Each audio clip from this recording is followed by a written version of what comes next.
John Lynch first ran for governor of New Hampshire when I was 15.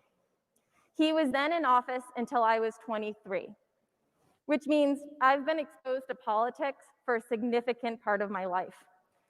In fact, I think I was in about 63 parades all over New Hampshire campaigning for my dad. Aside from my dad, I've always enjoyed reading about the candidates and being somewhat involved with the campaigns. But this year felt different. This year, I felt I needed to take a more active role by volunteering with the Biden campaign. This year, I knew I had to use my voice to reach out to everyone in my network and beyond to encourage people to get involved and to vote. This year is different because I don't want to wake up the morning of November 4th and ask myself, what else could I have done? As a survivor of domestic violence and sexual assault, I want a president who I trust will fight for survivors and put right protections in place.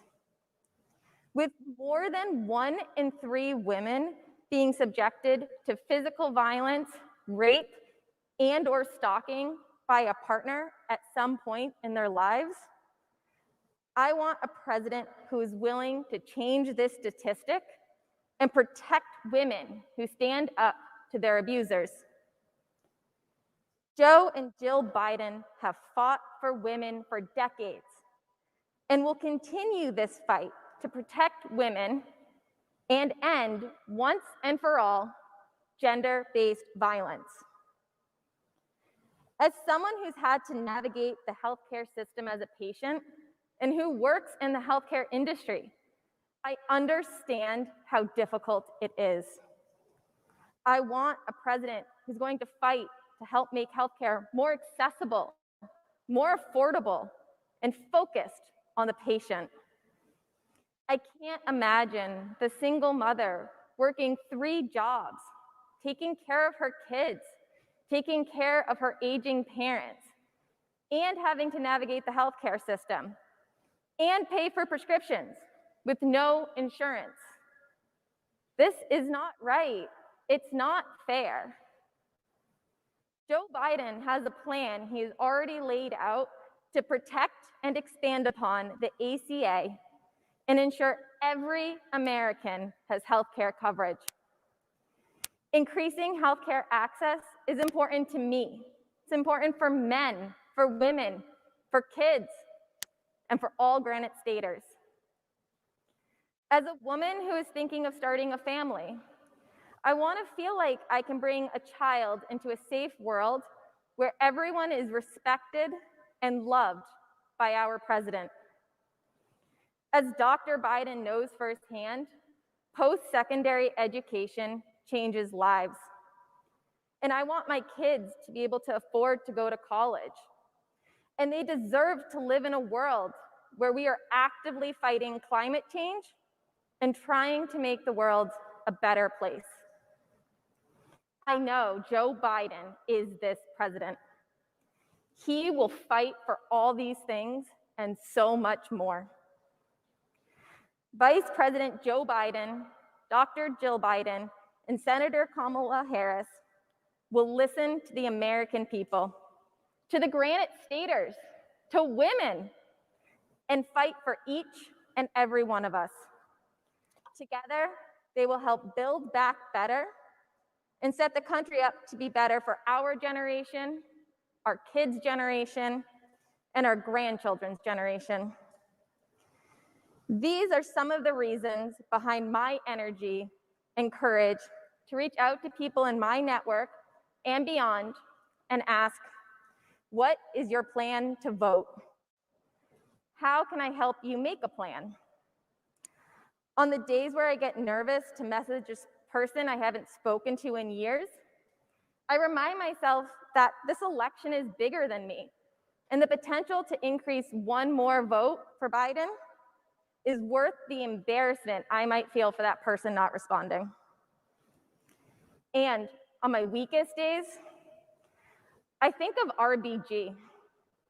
and how much I want to continue RBG's legacy. I have used my voice to message people through text, Instagram, Facebook, emails, calls. And I've even shown up to family brunches with applications for absentee ballots, complete with addressed envelopes and stamps.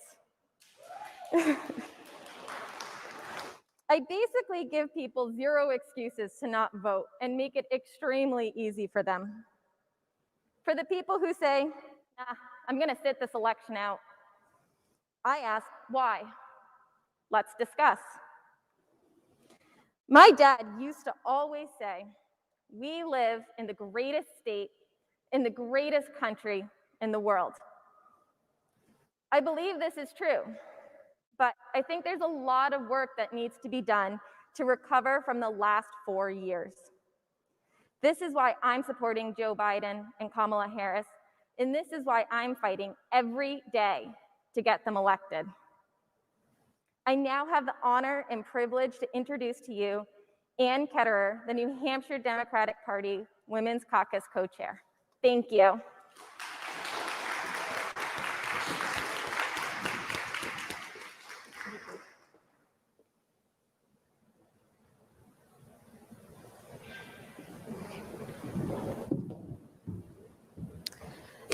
Thank you, Julia.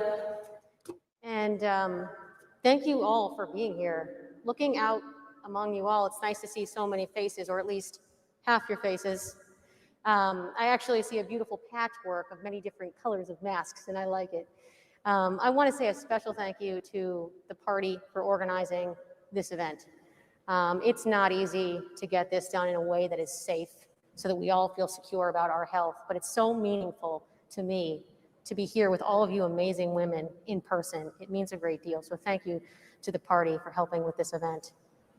So I'm here today really to talk about women, and I'm going to start with myself. So in 2016, I was opinionated, and I was informed, and I was a voter. 4 years later, I'm still opinionated, I'm still informed, and yes, of course I vote. The difference is that now I'm an activist because I, like so many women, probably so many of you, woke up the day after the election and thought, what happened and what can I do about it? Women rose up, showed our force, our numbers in the Women's March the day after the inauguration. Women drove the change of the blue wave in 2018. Women who'd never voted before suddenly started knocking on doors. Women who'd never run for public office before ran for public office. Women stood up, got to work, and made a change in that election, and will make a change in the following elections because that's the next generation of leadership in America. The truth is, this is nothing new for women. For millennia, we have had to fight for our dignity in this world. So let's take a minute and talk about women. We're awesome. That's true. Okay, give yourselves a round of applause. Yeah. But we're also organized, and we're determined and resilient, and we're fearless. Think about 100 years ago. Think about the progress we've made in 100 years, the progress from our grandmothers and our mothers, the things that their organization, their determination has earned us. The right to vote, the right to open up a bank account without your husband's name on it, the right to start a family when and how we choose, and the right to pursue a career in even male-dominated professions. Personally, I'm an architect. And when I was a little kid, my mom said, Ann, what do you want to be when you grow up? And I said, Mommy, I want to be an architect. And she said, yes, you can do that. You can do anything that you want. She said, Ann, when I was growing up, and trust me, I love my grandparents. They were wonderful people. They didn't mean anything poorly by this statement, but it was a sign of the times. Her parents said to her, Janice, what'll it be? Do you want to be a teacher or a secretary? And she became a teacher. And that was a wonderful profession. But she said, Ann, you can be a teacher too if you want, but you can be anything you want to be. Because it's through this grit that we've afforded this for ourselves. And it just never ends. And as I look out at all of you today, I'm confident that each and every one of you at some point in your life has exceeded expectations, has defied the norm. Whether it's your professional life, your political life, your academic life, your personal life, I guarantee you've all done that. And that's what we're going to keep doing. This election is critical, and we need to be fearless.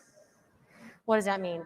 That means we're going to keep doing what we started doing the day after the 2016 election. We're going to make phone calls. We're going to text. We can't knock on doors, but we can encourage people to vote. We're going to make a plan, donate if we can.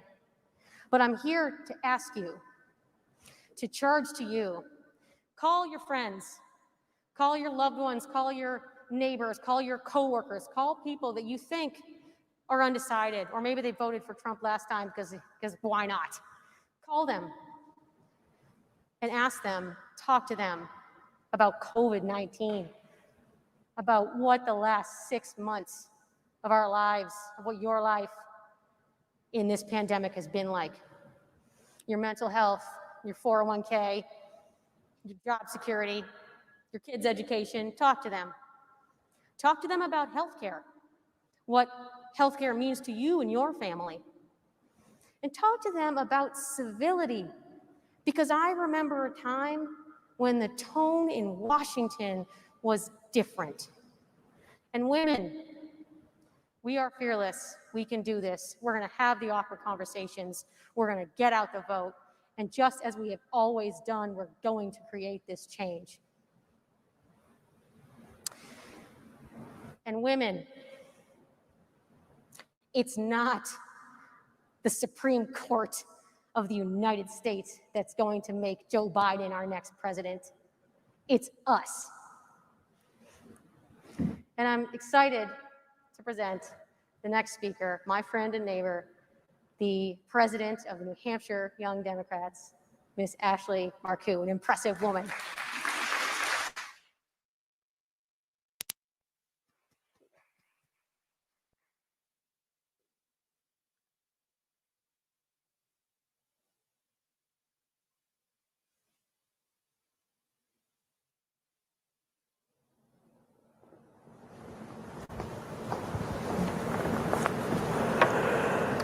Good afternoon, ladies. My name is Ashley Marku, and I'm the president of the New Hampshire Young Democrats, an organization whose mission is to recruit, train, and elect the next generation of young leaders here in New Hampshire. Thank you so much for the opportunity to speak with you today, to Ann and Julia for sharing your stories, and to Dr. Biden for bringing this incredible, dedicated group of women together just 32 days before we elect Joe Biden, Kamala Harris, to begin the hard work of healing our nation from the pandemic and the presidency that has been Donald Trump's. We've all heard a few times now that our lives are on the ballot this year. And we didn't need the tragic loss of 200,000 American lives to tell us that. Every election, people live and die by the policies passed by those who win. Vote for our lives, our dignity, and our future. But now, more than ever, after the tragic passing of the late Justice Ruth Bader Ginsburg, we must vote for our women, their dignity, and their futures. When I was growing up, my parents told me, not unlike Ann's, that I could be anything that I wanted to be. My mother was open with me about where babies came from, and I knew that contraception would be available to me when I was ready to seek it out. They taught me that parenthood is the most joyful burden of love there is, but it comes with a great responsibility. And I knew that my dreams and my body and my choices would be respected, just like every human should be. But most of all, I knew that I had choices and that no person would be able to take them away from me. I'm scared for girls growing up today who may not have those choices.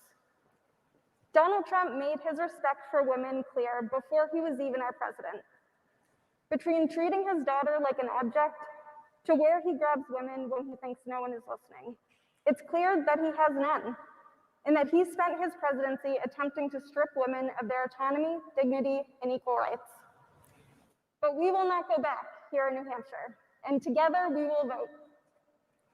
It's easy and convenient to vote this year. You can vote by mail, in person at your local clerk's office, or head to the polls on election day, but grab your mask. However you choose, you have to have a plan to make sure that your voice is heard. You have to have a plan to elect Joe Biden and Kamala Harris, who will protect and celebrate the rights of women and the progress that we've made instead of doing everything in their power to try to tear it down. This election is just too important to sit out.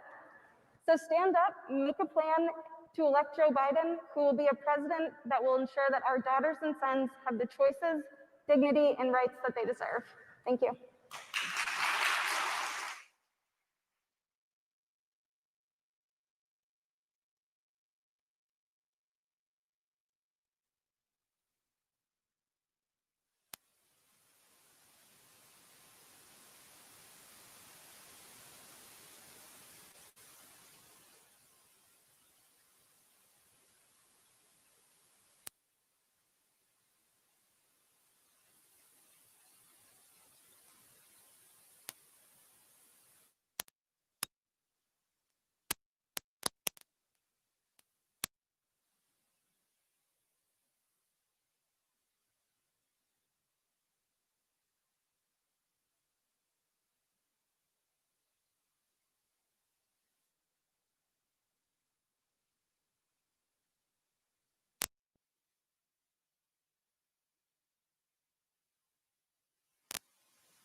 Good afternoon, everyone. I am the Honorable, and I say that with such love and grace and joy and peace as a public servant like so many of you today.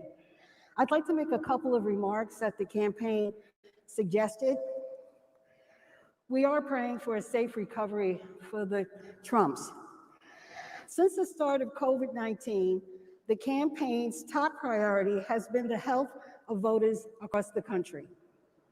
The Biden campaign has been working closely with public health experts to determine the best practices for campaign safety.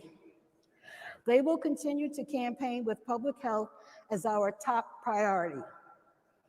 The Bidens and the traveling staff have been regularly tested and committed to making a positive test result public.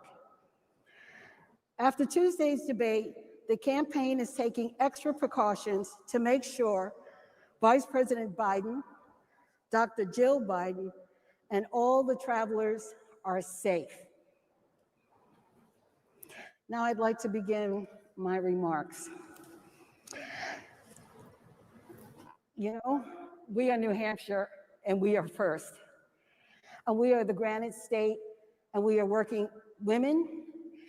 And as you all know, that if I wasn't in the house, some days I was at the PA library, and other days I was at the Gap, because that's what women do and men do when you have 4 kids and you want to put your kids through college. You get another job. And it's such an honor to be here today with Dr. Jill Biden. The last time I saw Dr. Jill, please check it out today, she does not have them on. She has these gorgeous high heel boots that are engraved on the side, vote.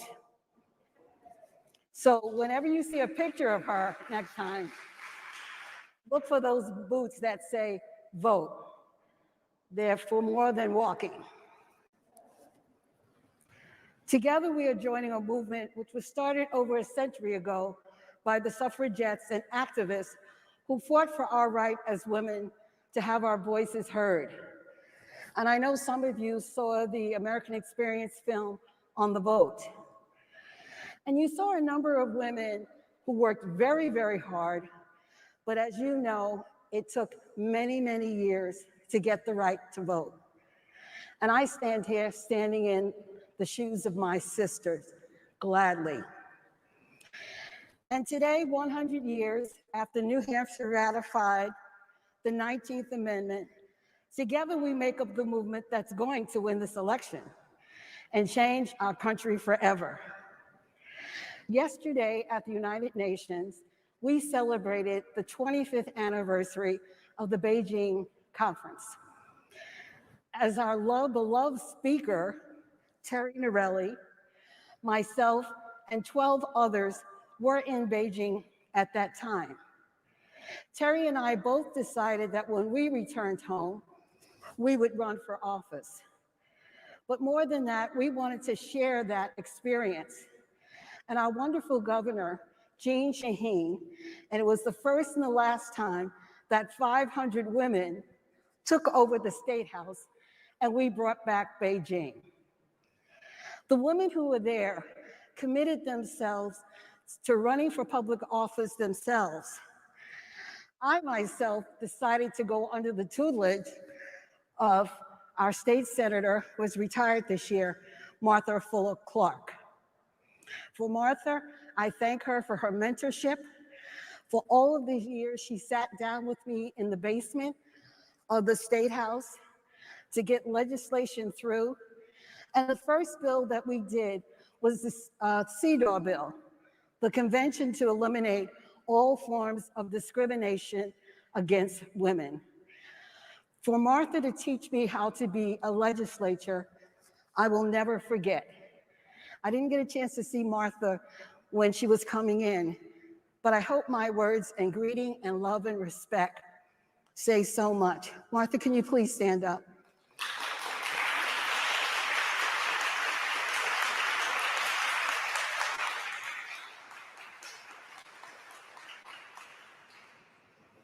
As we said, we have an opportunity this election to elect the first woman and the first woman of color to be Vice President of the United States. Now, when we were on a Zoom call, as we all know that word Zoom, I was working with some of her soror sisters, her sorority sisters, and the woman out of South Carolina that Senator Melanie Levesque and I met many years ago. They are still working. So I decided this election to do a different tact. I began working with Black women for Biden because we felt that, again, over 100 years later, we knew we had to mobilize every single person in the United States. And the Black women and the women of color, you may not see us, but we're calling the brothers, we're calling our nephews, we're calling all of the men. Every week there is a video and a talk called Shop Talk. We're hitting the barbershops, we're hitting the beauty parlors, we're hitting the hair places. Folks are out in Harlem and all over the cities working for Biden.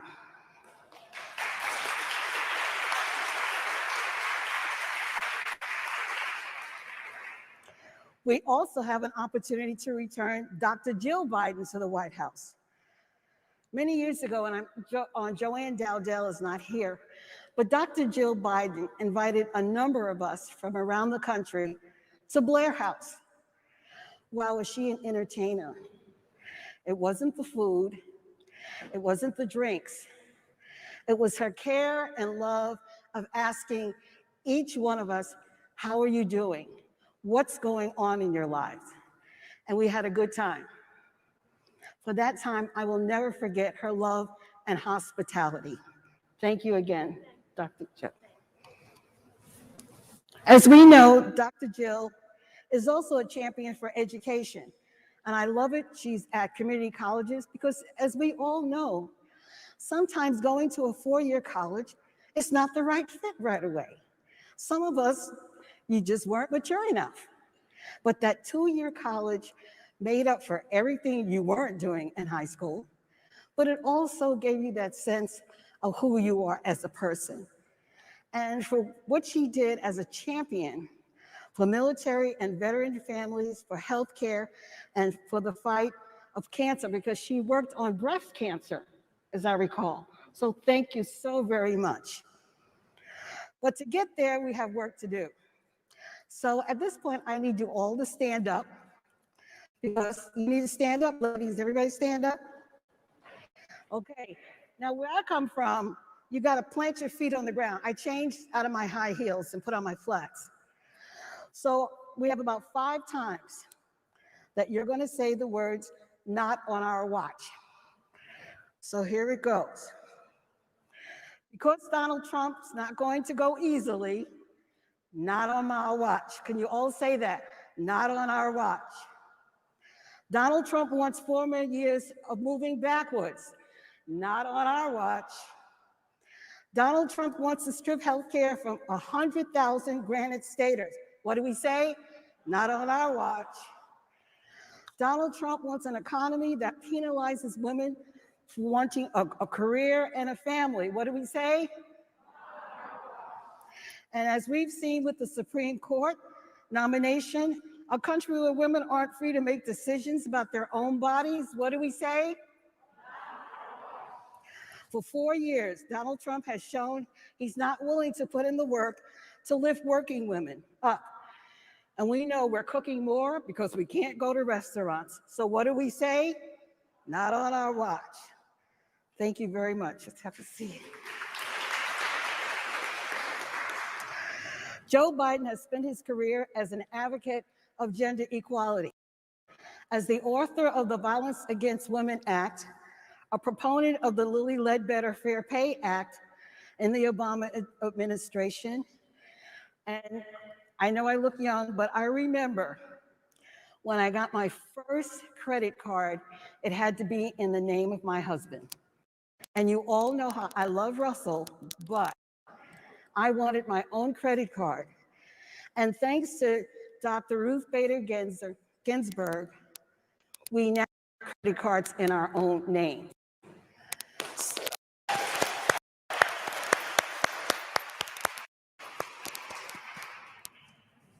And today, Joe Biden's agenda for women envision a country where we finally live up to the higher ideal that all men and all women are created equal. So I wanted to say, where was this plan? Where did Joe say this? He has this wonderful plan called Build Back Better.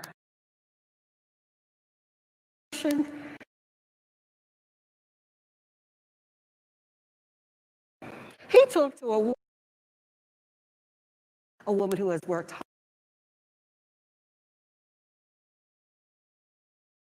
This is what we're working women.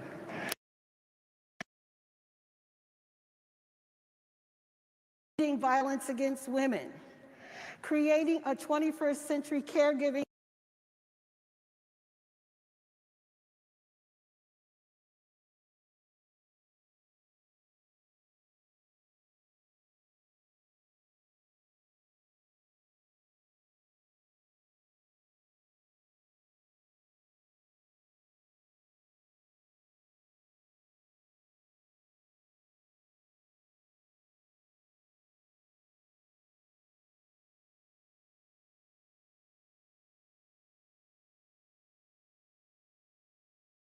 a plan to vote. If you don't do anything today, you will go to iwillvote.com. Now, I know, and we're talking about home, there are a lot of young people here for the first time working on these campaigns. And I have this wonderful woman, Rachel, just got out of college. We have to help these young people. We have to prepare the next generation. And Rachel is one of them. So if you do not know who your local coordinator is, call Rachel. She'll tell you who everyone is in the state. Give the campaigns at least 5 minutes. Now, you know we've made calls. We hate getting hung up on, because we've done it for so many years. Joe has created something new. It's called Vote Joe. And I love Vote Joe. Let me tell you what Vote Joe is. It's in your cell phone. If you text 5 people, that is equal 1 hour of calling. I was like, you mean I could just text 5 people I know? And that means I don't have to get hung up on for an hour? They said, yes, Jackie, you can. So I sit there in front of the Zoom and go, folks, we can do this. We can use this new technology. And this is what's so wonderful about this campaign.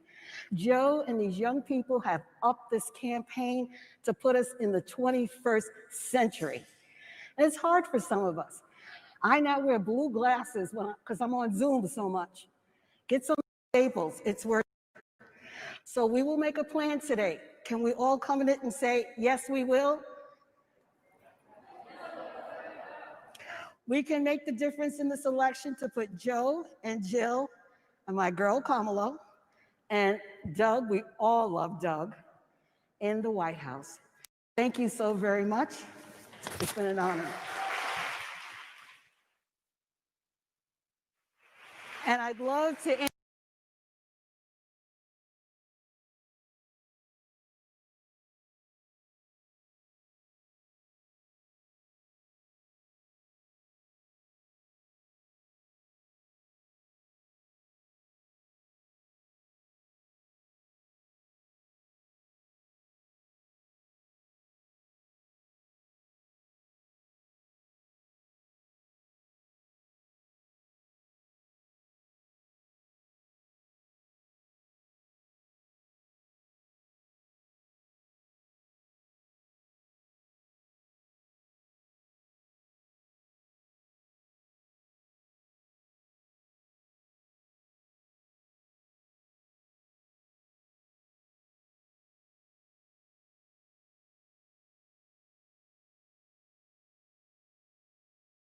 In 2012, I was 7 months pregnant.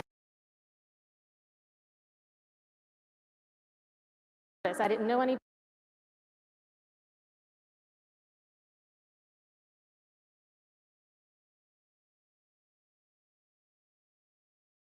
Canvassing, which was, as you can imagine, 7, 8 months pregnant. Miserable at times.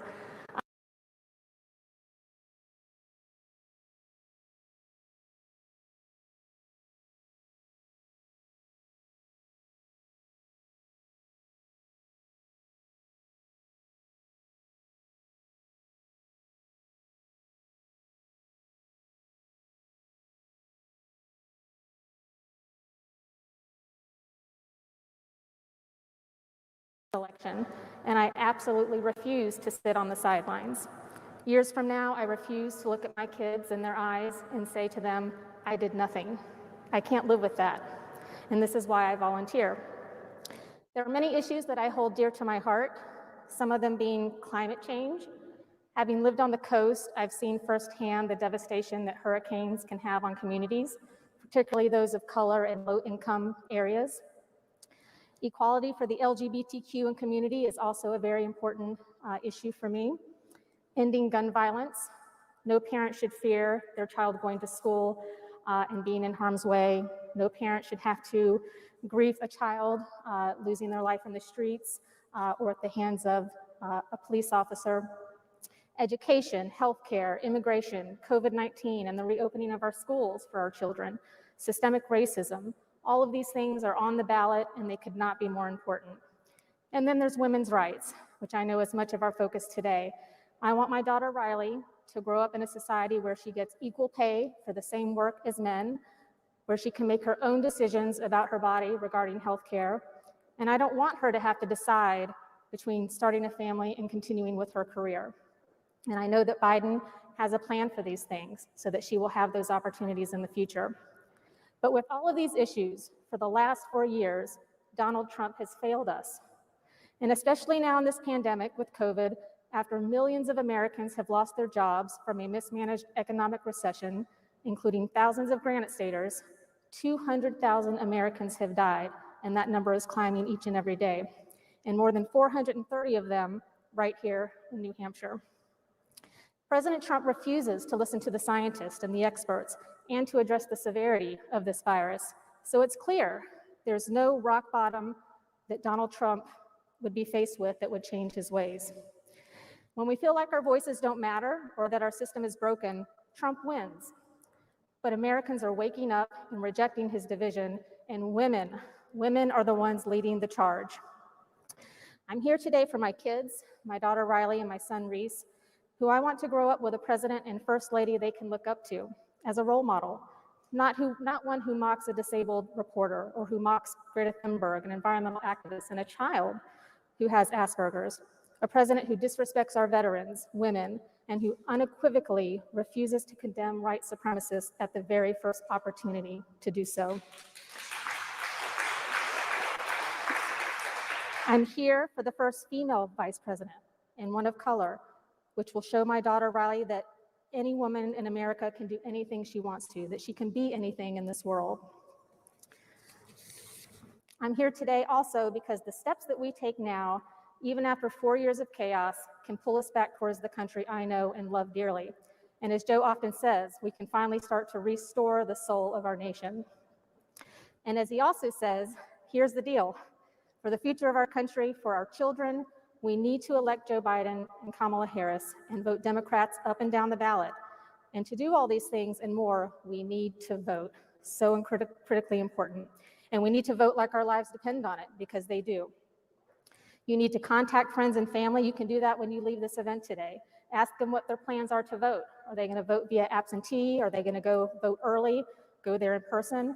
Sign up for a local online phone bank or texting, as Jackie had mentioned. It really is a lot of fun. Bring a friend. It doesn't have to be all or nothing. The organizers that I've worked with have been incredibly inspiring and so helpful. And even if you can do an hour here or there, every bit of that time makes a difference. So please, whatever you do today, make a plan to vote right now to elect Joe Biden and Kamala Harris, because our country's future depends on us. Next, it is such an incredible honor for me to introduce our next speaker. Dr. Jill Biden is a community college professor and New York Times bestselling author. She's been an educator for 3 decades. She earned her doctorate of education from the University of Delaware and has 2 master's degrees, both of which she earned while working and raising a family. Us women really can do it all. She served as Second Lady of the United States from 2009 to 2017. And during the Obama-Biden administration, she advocated for military families, community colleges, and the fight against cancer, and the education of women and girls around the entire world. Today, she continues her work teaching English at Northern Virginia Community College, and is traveling the nation to help elect her husband, Vice President Joe Biden, to the presidency of the United States. So it is with tremendous honor to introduce the next First Lady of the United States, Dr. Jill Biden. Oh, thank you. Thank you. Thanks.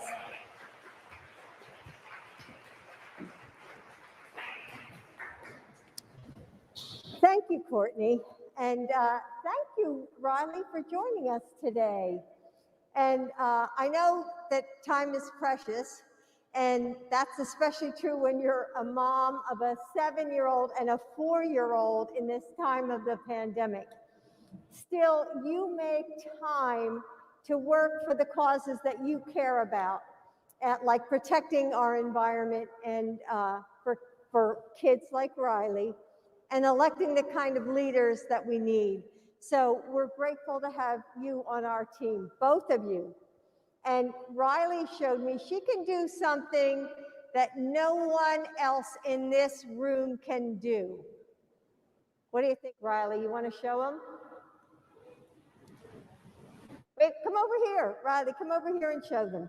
You guys you will not believe this. Okay, ready? All right, go ahead.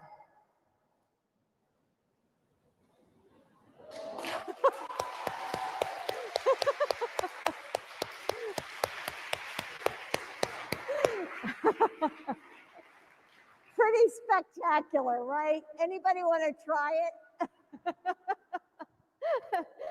So Jackie and Donna, thank you for joining us both as well, for joining us. And Jackie, I'm sorry I didn't wear my vote boots. I left them at home because I had to bring other boots because I'm going oyster shucking, is that what you call it?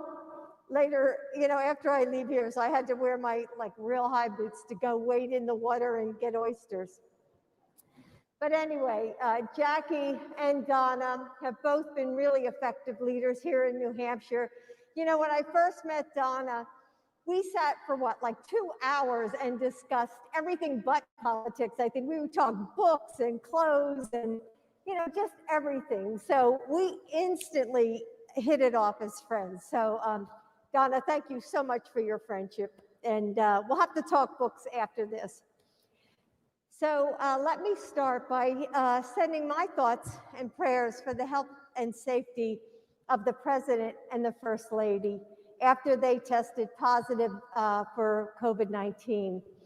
And Joe and I pray that they will quickly recover and make a full recovery. And this is just not a matter of politics. It's a matter of health and respect. So it's great to be back in Manchester. And over these last few months, I've been talking to communities about school reopenings, which you might imagine since I'm a teacher. And a few weeks ago, I spoke to a public school counselor who told me something that she won't forget. And she said, the two important roles in my life are being a school counselor and a mom. And right now, I feel like I'm failing at both. As a parent, you always want to have answers for your kids, right? I mean, that's what we do.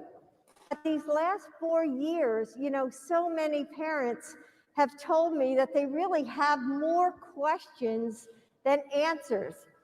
For instance, how do I keep my family safe during this pandemic? What happens if, God forbid, a school shooting happens at our schools? What if I lose my job, which I'm sure is on the minds of many of you right now today? And how do I tell my kids to be kind when our leaders don't live up to that same standard? And it's not just parents, it's all of us. We all feel it.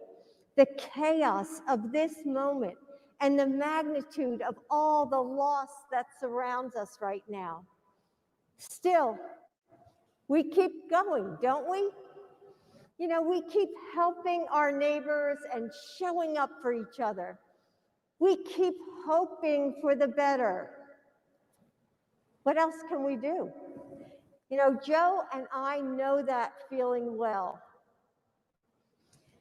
4 days after our son Bo's funeral, I watched Joe shave, put on his suit, and I saw him steel himself in the mirror, take a breath, put his shoulders back, and walk into a world empty of our son. He went back to work. That's just who he is. And I could not imagine how he did it, how he put one foot in front of the other and kept going. But I've always understood why he did it. He did it for the daughter who pays for the mom's breast cancer screening and misses work to drive her mom to the clinic. For the community college student who's faced homelessness and survived abuse, but finds the grit to keep going and get her degree.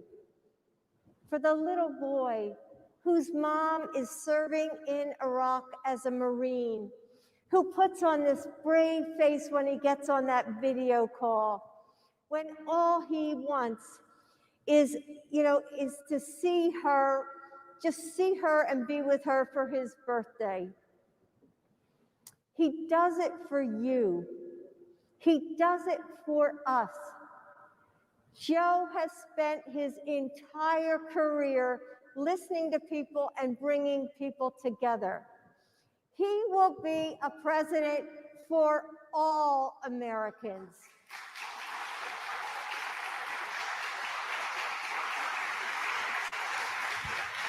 And he has a plan for all Americans to end this pandemic, to rebuild, to reimagine a future that's better than ever. But he can't do it without you. Over these last few years, Joe has faced unimaginable tragedies. And through it all, he learned how to heal a broken family. It's the same way that you heal a nation. With love and understanding, and with small acts of kindness, with bravery, with unwavering faith. Right now, there are so many who want to tell us that our nation is hopelessly divided, that our differences are irreconcilable, that our communities are fractured beyond repair. And beneath that is another message. Your voice can't fix it. Your vote doesn't matter. But that's not who we are, is it, Manchester? In this pandemic, we are coming together and holding on to each other.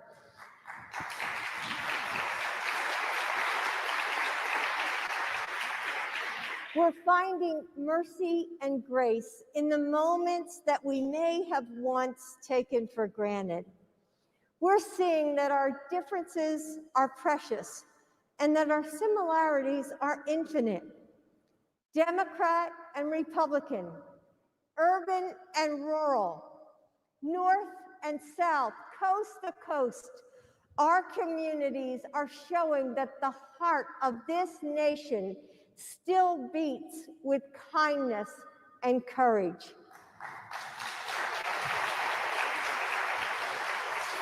We don't agree on everything. We don't have to.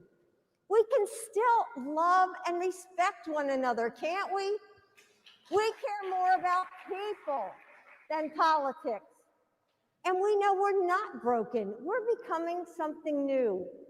Cynics play to our fears. They tell us that we can't make a difference because they don't want us to try. They know that together, our voices are more powerful than they ever could be. We have to show them our power. especially women, because women take care of our communities. We know how to organize, and we know how to win elections.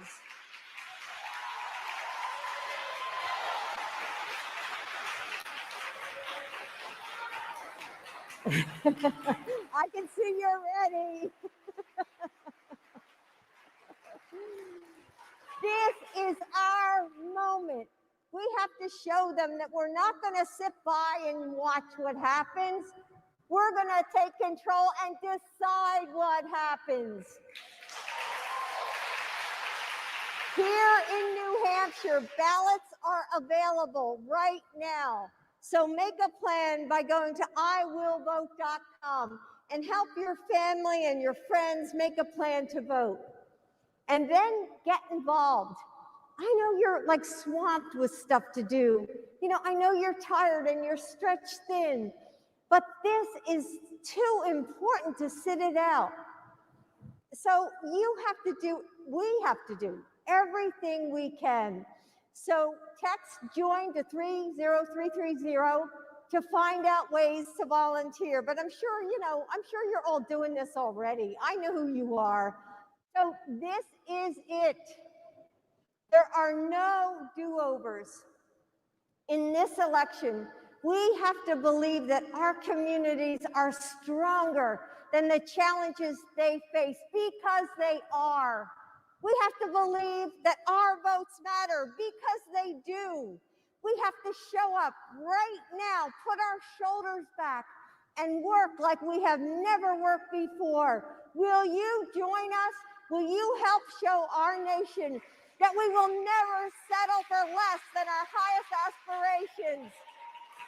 Stand with Joe Biden and Kamala Harris, because when you do, I know we will win. So I want to end by saying thank you. Thank you for all you do for your communities. Thank you for working so hard for our campaign, your campaign. And finally, thank you for your faith in an idea that's bigger than any one of us. And that is, we will build a better nation, because women, we are going to do this together. Thank you. Thank you for all you're doing. Thank you. Thanks.